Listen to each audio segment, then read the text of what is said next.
Go. Hello, this is Evan Penner for KSBS News. This is our Thursday press conference. Let's hear it. Hello, I'm Jack McCraney. I'm a county commissioner from MacArthur County, and I'm here to answer some questions. Okay, what is your employment rate in your county right now? Our employment rate is fairly high so far. As a total of over the 3 or 4 days that we've had, we've only had 5 people in our county, about 40 or so that have been unemployed, but a majority of those people we have rehired for to be employed by the city and state, well, city and county as to be policemen and teachers. And what are the majority of your jobs in your county? Majority of jobs in our county, MacArthur is an industrial county, but because of our funding and the lack of money that we started out with, we don't have very many industrial works or buildings that we have. And I'd say that majority is mostly service because of like the lower end jobs, and that's where majority of people are working. And what are some of the projects you're working on right now in your county? The biggest thing that we're working on right now is trying to basically build buildings. So far we've had very little success in trying to build housing complexes in our community college that we're trying to build, but we've recently made a breakthrough to how to build the buildings, and we're currently working on that and trying to get the fundings to pay for it. And lastly, how do you feel your county is doing financially? Like I said, we started out with very little money, but we've been going around going to the departments and asking for a lot of grants, and a lot of them have been very generous and have been accepting. And so far, the biggest grant that we've gotten is from the Department of Education, so we can fulfill building the community college. Okay. Yeah. Newspaper, do you have any questions? All right, next. Thank you. I am Cameron Crouch from Pershing County. I'm the County Commission Chairman. All right. Okay, I understand that you guys give 110%, not only in effort, but in taxes. Can you explain a little bit about how that tax debacle happened? Certainly. See, what happened was we weren't properly explained it. We were told 7%. The person not realizing that we didn't know what a mill levy was, and so we went and said, okay, 7%, let's increase it to 11%, and apparently we were supposed to say 1.1 for 11%, 1.1 mil, and so they put in 11 mil, which apparently transfers to 110%. Okay, and did that affect your employment in your county? Unfortunately, yes. Everybody became unemployed. But fortunately, we've gotten that fixed now. There are still a few people now who have jobs, but not a lot of the businesses have come back. We are taking measures to try to fix that. Can you explain how you brought some of those jobs back and what you're doing to promote business growth in your county? Yeah, how we brought them back is, of course, we decreased the mill levy really low, which allowed businesses to want to come back to something they could afford. But the next thing we're doing is right now we are working with the Department of Education to try to get a statewide university in our county. And it is going really well right now. It looks like we are definitely going to get it.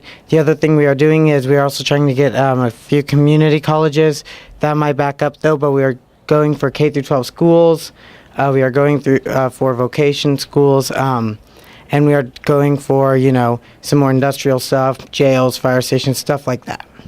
And now that you've kind of gotten into the swing of things after a couple of days, how do you think your county is doing financially now? Financially, I would say we're going pretty strong still.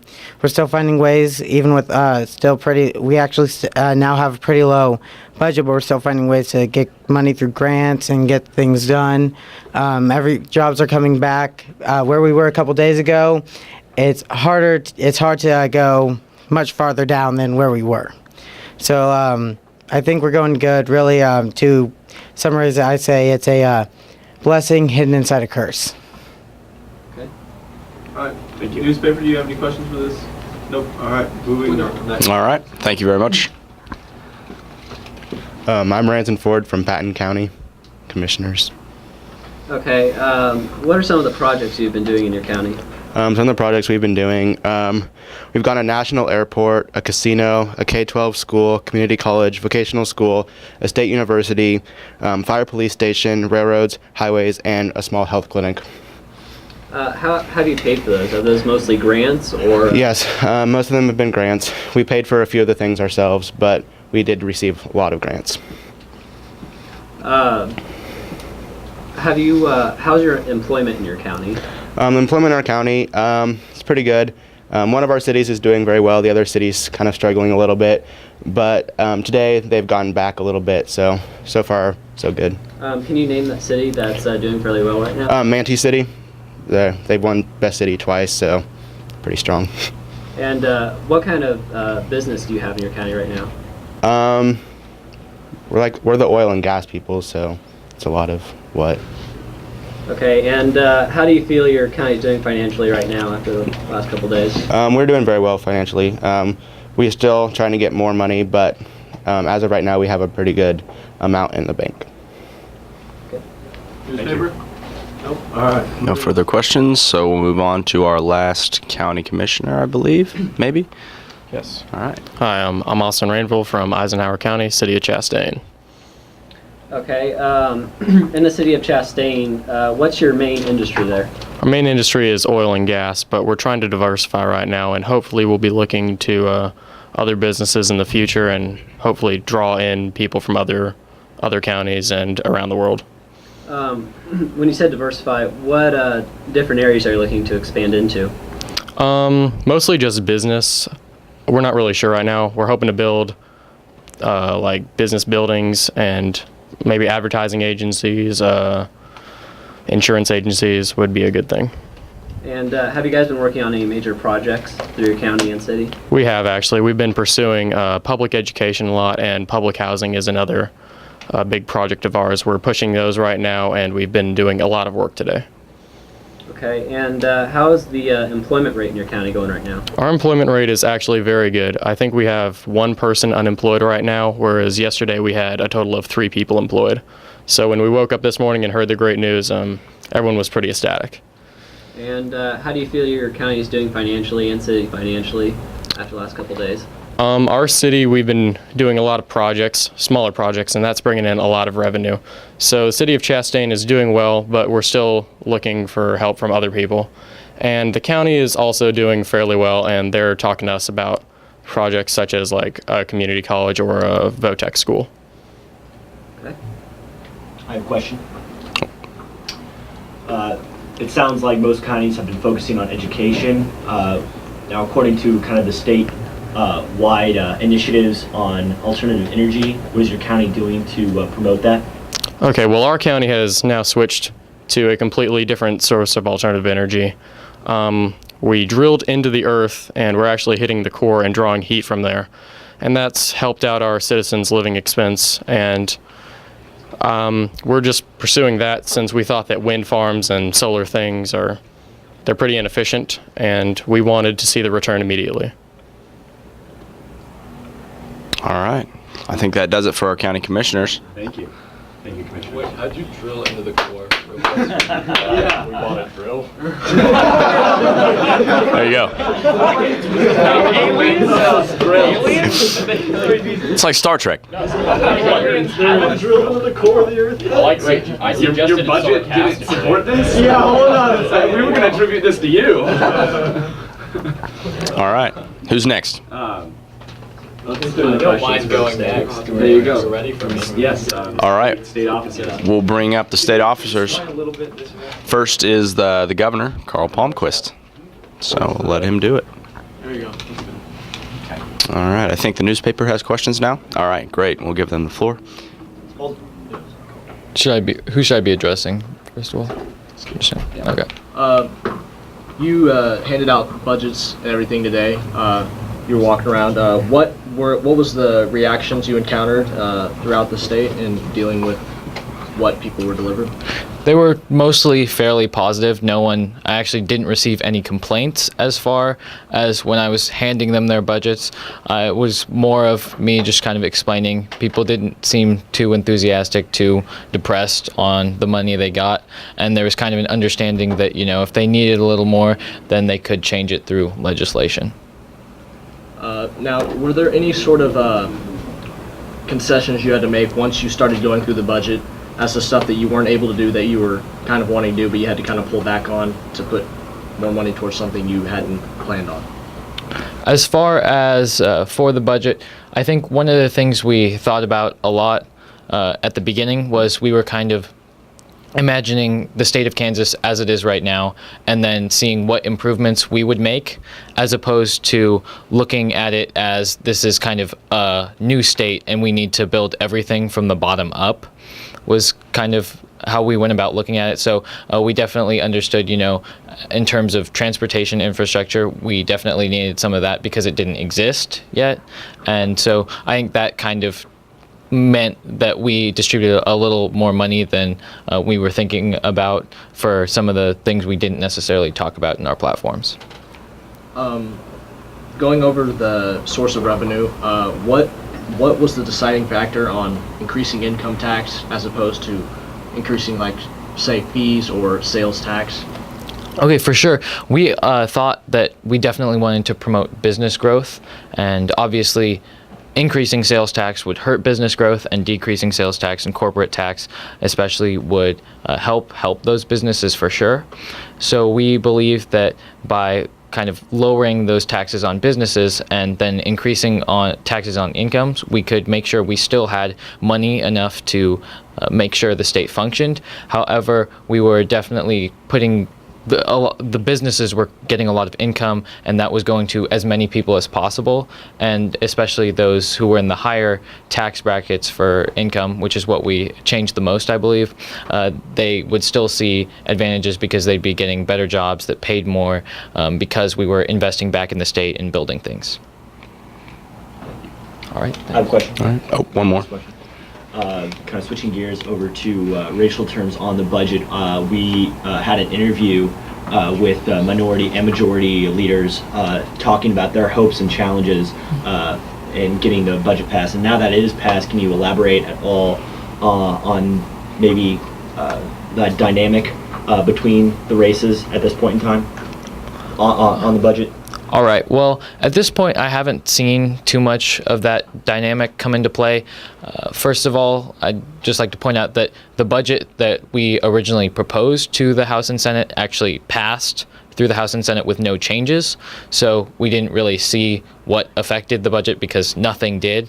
And so now in terms of budget changes, I haven't really seen the different races change the budget at all. It's more just been different departments, different PACs that have kind of left their impact.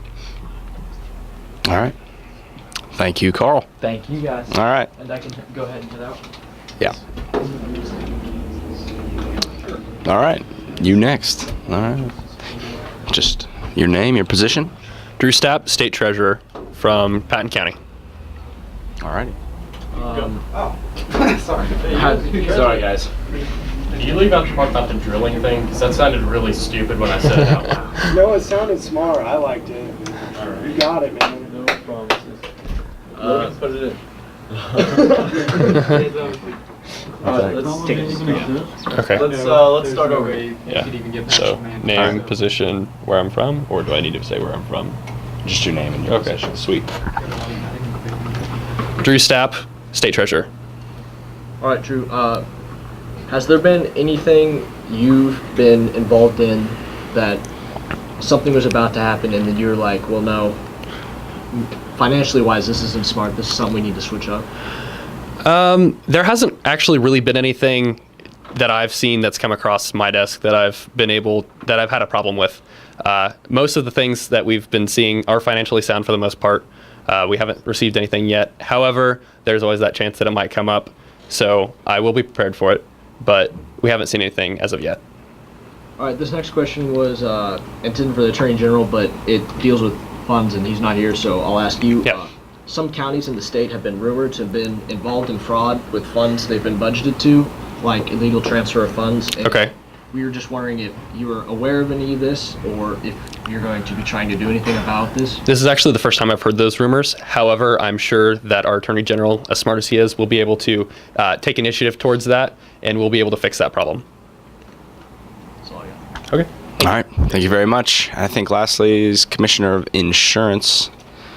We'll bring him up here. All right. Hello. Hello. My name is James Davis, and I am the Commissioner of Insurance for the state of Boise State. James, have you placed or started working on any laws that would affect the business of insurance, or anything you guys have done directly? Like, is there anything you guys been working on? Well, specifically, I've had 2 projects just in the past day. Now, most of these projects did not instigate new laws that had to be ratified by the legislative. However, they did change reforms within my own department. So, for instance, with regards to private healthcare insurers, we're now guaranteeing that private information of citizens is not being transferred into the wrong hands, meaning that insurance companies won't be able to increase premiums because they know of a diagnostic that they probably shouldn't have in the first place. Furthermore, we're increasing competition among competitors through not necessarily increasing spending or benefits given directly by the government, but instead providing 501c3 status, which is that is given to a charity, for insurance companies that lower premiums for low-income families. So overall, there's been no laws that I've proposed to the legislative branch. We did have one come to the executive, and Carl vetoed it wisely because the wording of it was not too clear, and because of its ambiguous nature, it probably would have complicated our policies. Could you just please elaborate on what that law was, and if it's an idea that you guys would be willing to roll with if it was worded differently, or?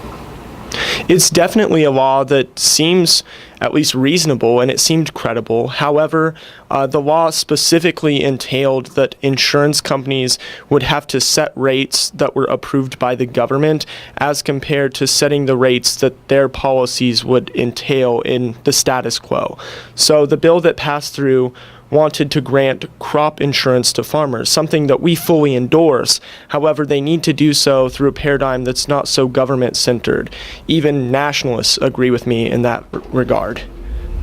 Now, this question was intended for the Secretary of State, but we were just wondering, many people, like when questioned about laws being passed, are unaware of what laws are being passed, so they're not necessarily sure how to deal with these laws. And like, what is your staff go to educate the people on what laws are being passed for, like, county commission and all that? Are they delivered these laws, or? Well, as of right now, as an executive, I can speak to the fact that communication is not always at its peak because, let's face it, we're all separated, and the media is given the biggest responsibility of getting the word out through news broadcasts exactly like this one. But if you want to be informed about the laws that are passing through the legislative branch, the best thing to do is to send a representative from your department or from your county to actually oversee the meetings. Furthermore, you could ask questions. I love how he's crawling on the floor right now. You can come by and ask questions of the executive or even of the committees within the legislative branch to make sure that you're clear on matters and you understand what's going on. Thank you. All right. Thank you, James. I believe this concludes our questioning for the press conference for Thursday. All right. See you later.